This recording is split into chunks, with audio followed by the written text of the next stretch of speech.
Hello बच्चों, let's see this question. This question says above 1073 Kelvin FeO is reduced to Fe by dash dash, and below 1073 Kelvin Fe2O3 is reduced to Fe by dash dash.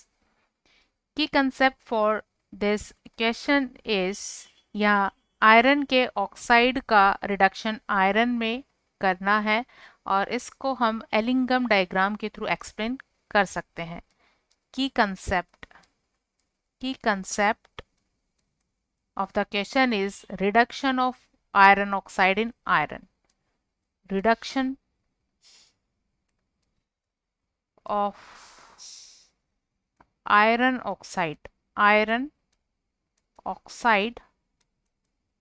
into iron में reduction. इसके लिए यहाँ reducing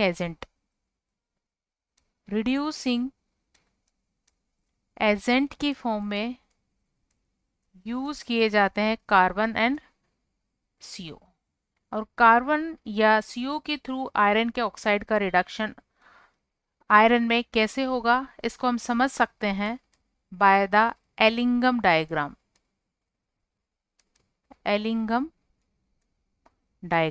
और Ellingham diagram related है किसी metal या element के oxide formation से related delta G value, that is gives free energy change versus temperature graph.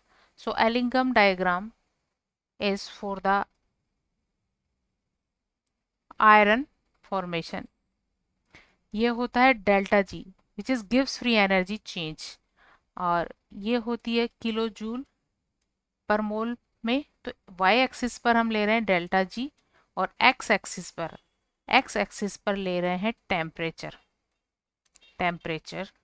यह है y एक्सिस. सो इस पॉइंट पर डेल्टा G वैल्यू नेगेटिव 0 है और इसके below delta G value negative होती है और 0 के ऊपर इसकी वैल्यू पॉजिटिव होती है. तो किसी भी एलिमेंट के ऑक्साइड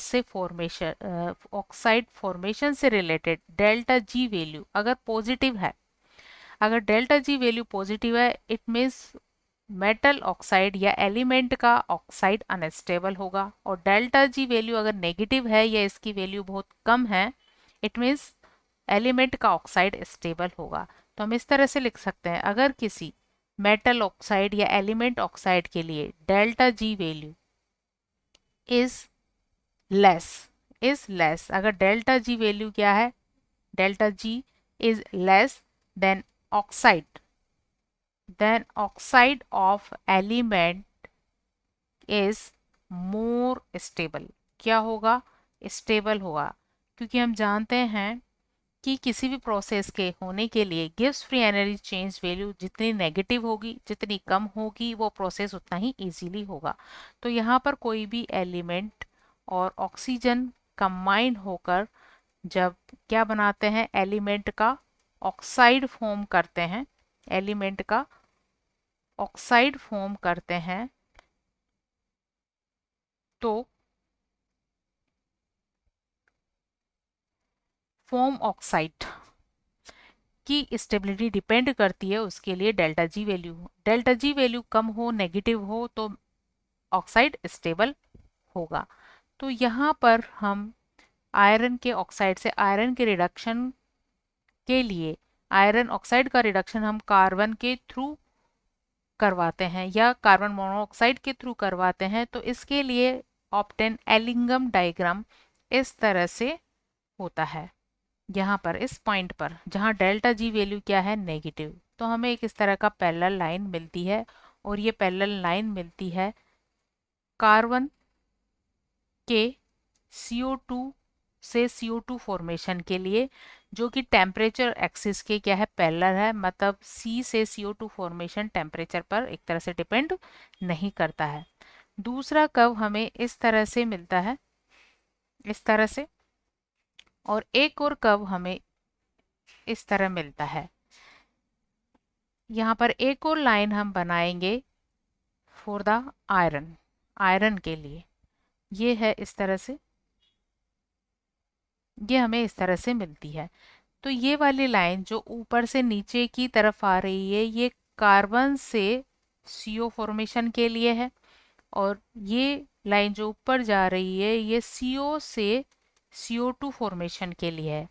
और ये जो हमने पर्पल कलर की लाइन ली है ये आयरन से आयरन ऑक्साइड FeO फॉर्मेशन के लिए हमने ली है। तो इस डायग्राम को अगर हम बहुत ध्यान से देखें और समझें तो देखो इस पॉइंट पर क्या हो रहा है कि ये सभी क्या कर रहे हैं, क्रॉस कर रहे हैं, और ये टेम्परेचर है 1073 केल्विन।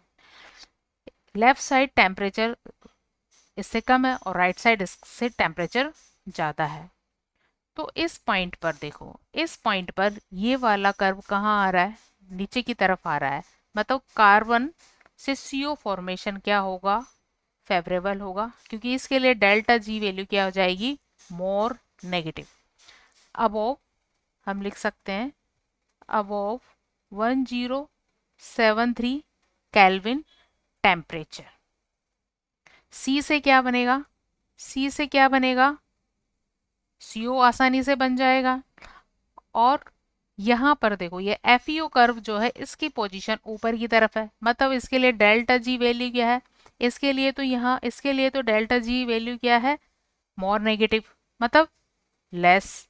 और FeO फॉर्मेशन के लिए यहाँ डेल्टा जी क्या है, मोर, क्या है, मोर। तो मतलब FeO कैसा होगा, लेस स्टेबल होगा, क्या होगा, लेस स्टेबल होगा।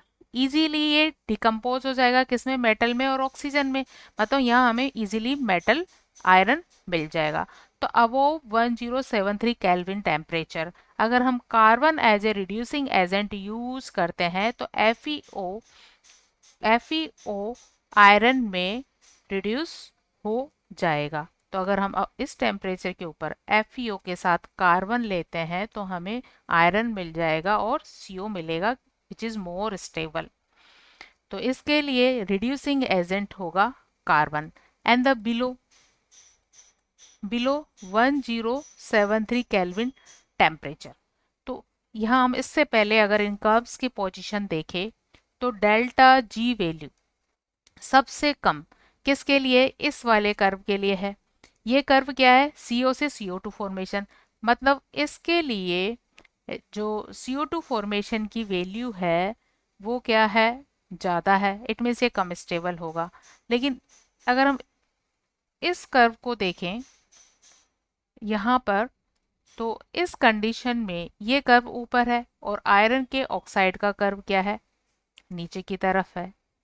तो यहाँ इस पॉइंट पर देखो, इस पॉइंट पर CO2 फॉर्मेशन के लिए डेल्टा जी वैल्यू क्या है, मोर नेगेटिव है, ठीक है। बिलो दिस टेम्परेचर CO से CO2 के लिए डेल्टा जी वैल्यू क्या है, लेस है। और FeO के लिए, FeO फॉर्मेशन के लिए डेल्टा जी वैल्यू क्या है, इसके कंपैरिजन में ज़्यादा है क्योंकि ये ऊपर की तरफ है, क्या है, मोर है। तो मतलब FeO क्या होगा, अनस्टेबल हो जाएगा, और CO2 क्या होगा, स्टेबल। तो यहाँ रिएक्शन किस तरह से होगी, इसको हम इस तरह से लिख सकते हैं, इस रिएक्शन को हम इस तरह से लिख सकते हैं Fe2O3, इसकी रिएक्शन CO से करवाएंगे तो हमें क्या मिलेगा, Fe, और साथ में क्या मिल जाएगा, CO2, क्योंकि CO2 क्या है, इसका कर्व नीचे की तरफ है, तो मतलब यहाँ CO2 ज़्यादा स्टेबल है Fe2O3 के कंपैरिजन में। तो Fe2O3 Fe में रिड्यूस हो जाएगा और CO2 में ऑक्सीडाइज हो जाएगा। तो यहाँ पर CO रिड्यूसिंग एजेंट होगा, यहाँ पर CO रिड्यूसिंग एजेंट होगा और यहाँ कार्बन। तो temperature above 1073 carbon reducing agent होगा, and below 1073 kelvin CO reducing agent होगा।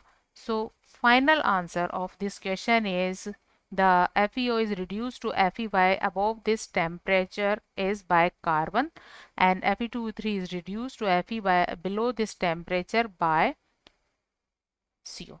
Hope you understood it well. Best of luck.